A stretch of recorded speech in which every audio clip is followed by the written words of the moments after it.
इस वक्त जब आप ये वीडियो देख रहे हैं, स्पेस के अनंत अंधेरे में एक मशीन अकेली सफर कर रही है।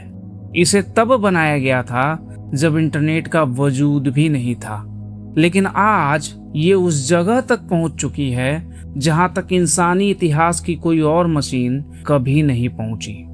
इंसानों की बनाई इस सबसे अनोखी मशीन का नाम है वॉयेजर 1। लेकिन ये सिर्फ एक पुरानी स्पेसक्राफ्ट की कहानी नहीं है, ये उस अनजान जगह की कहानी है जहां हमने आज तक कभी नहीं देखा। और इसने जो वहां ढूंढा उसने हमारी विज्ञान की समझ को ही बदल दिया। जब 1977 में वॉयेजर 1 लॉन्च हुआ तो इसका मिशन बहुत सिंपल था। जुपिटर और सैटर्न के पास से गुजरना, उनकी फोटोज लेना, डेटा कलेक्ट करना और फिर स्पेस में आगे निकल जाना। नासा ने सोचा था ये मिशन सिर्फ 4 से 5 साल चलेगा, लेकिन वॉयेजर 1 का प्लान कुछ और ही था। जैसा कि प्लान्ड था, 1979 में ये जुपिटर पहुंचा, फिर 1980 में सैटर्न। लेकिन वो यहाँ नहीं रुका। प्लैनेट्स की ग्रेविटी का यूज करके ये अपनी स्पीड बढ़ाता गया। 1980s के खत्म होते होते ये इंसानों का बनाया सबसे दूर पहुंचने वाला ऑब्जेक्ट बन गया। और सबसे कमाल की बात, ये वहां से भी अर्थ पर सिग्नल भेजता रहा। लॉन्च के 35 साल बाद वॉयेजर 1 ने वो किया जो आज तक किसी स्पेसक्राफ्ट ने नहीं किया था। इसने हेलियोपोज को पार कर लिया।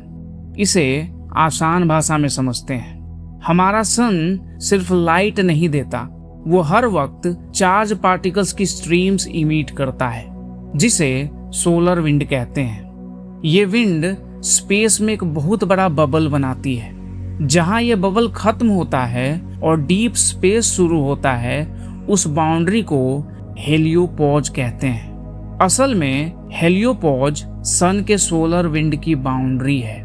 2012 में वॉयेजर 1 इस बाउंड्री को पार करके इंटरस्टेलर स्पेस में चला गया। कई सालों तक वैज्ञानिकों का मानना था कि इंटरस्टेलर स्पेस बिल्कुल शांत और लगभग खाली होगा, लेकिन वॉयेजर 1 के ऑब्जर्वेशंस ने दिखाया कि वहां प्लाज्मा की लगातार वाइब्रेशंस और एनर्जेटिक एक्टिविटी मौजूद है। इससे साफ हो गया कि इंटरस्टेलर स्पेस ना ही पूरी तरह खाली है और ना ही उतनी शांत जितना हम सोचते थे। वहाँ हर वक्त हलचल होती रहती है। ये डिस्कवरी सिर्फ साइंस के लिए ही नहीं, हमारे लिए भी इम्पोर्टेंट है। हेलियोपोज हमें कॉस्मिक रेडिएशन से बचाता है। ये एक शील्ड की तरह काम करता है। अगर बाहर का स्पेस इतना वायलेंट है तो सवाल ये उठता है कि हमारी ये सेफ्टी शील्ड कब तक टिकेगी। अब इस कहानी में एक नया मोड़ आता है। 2023 में वॉयेजर 1 मरने के बेहद करीब पहुंच गया था। 5 महीनों तक स्पेसक्राफ्ट सिग्नल भेजता रहा, लेकिन जो डेटा आ रहा था वो पूरी तरह करप्टेड था। वजह थी एक छोटी सी मेमोरी चिप जो 46 इयर्स तक स्पेस की डेंजरस रेडिएशन झेलने के बाद खराब हो गई थी। 1 इंच से भी छोटी चिप ने पूरे सिस्टम को जैम कर दिया। अब दिक्कत ये थी कि आप वहां जाकर पार्ट्स तो बदल नहीं सकते। वॉयेजर इतना दूर था कि यहाँ से भेजा गया सिग्नल वहां पहुंचने में 22 घंटे लेता था। यानी एक कमांड भेजो और जवाब पाने के लिए 44 आवर्स का वेट करना पड़ता था। एक छोटी सी गलती और मिशन हमेशा के लिए खत्म। लेकिन नासा की टीम ने हार नहीं मानी। उन्होंने महीनों की मेहनत के बाद एक रास्ता निकाला। खराब मेमोरी चिप को ठीक करने के बजाय उसे स्पेसक्राफ्ट की बची हुई दूसरी मेमोरीज में शिफ्ट कर दिया। वॉयेजर 1 दोबारा जिंदा हो गया और उसने फिर से वही मिस्टीरियस स्पेस सिग्नल भेजना शुरू कर दिया। और जब वैज्ञानिकों ने वॉयेजर के भेजे हुए डेटा का एनालिसिस किया, तब असली कहानी शुरू हुई।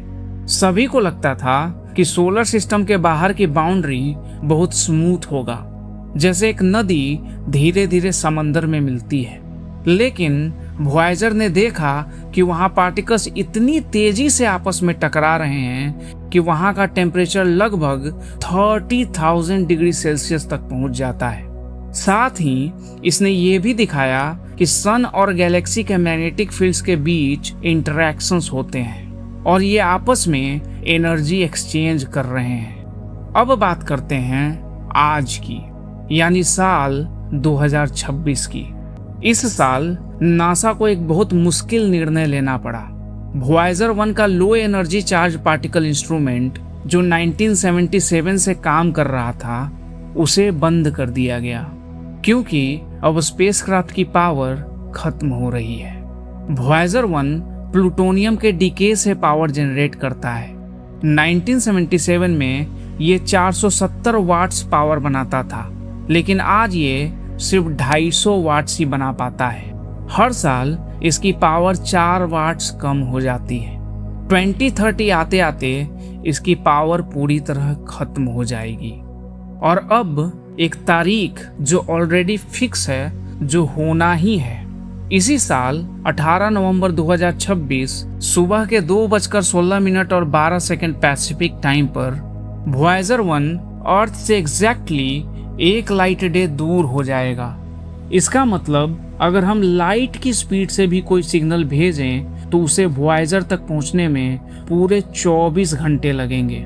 और जब एक दिन इस मशीन का आखिरी सिग्नल अर्थ पर आएगा तब भी ये रुकेगा नहीं।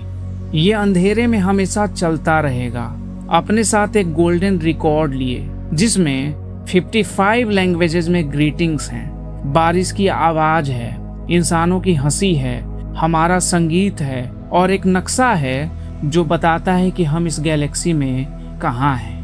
हो सकता है कि आने वाले लाखों अरबों सालों में जब कोई दूसरी सिविलाइजेशन इसे ढूंढेगी, उन्हें पता चलेगा कि अर्थ पे एक ऐसी स्पीसीज रहती थी जो क्यूरियस थी, जो अपने वजूद को समझना चाहती थी, जिन्होंने साइंस और मैथ्स के दम पर एक मशीन बनाई और उसे अपनी हंसी के साथ हमेशा के लिए स्पेस में भेज दिया।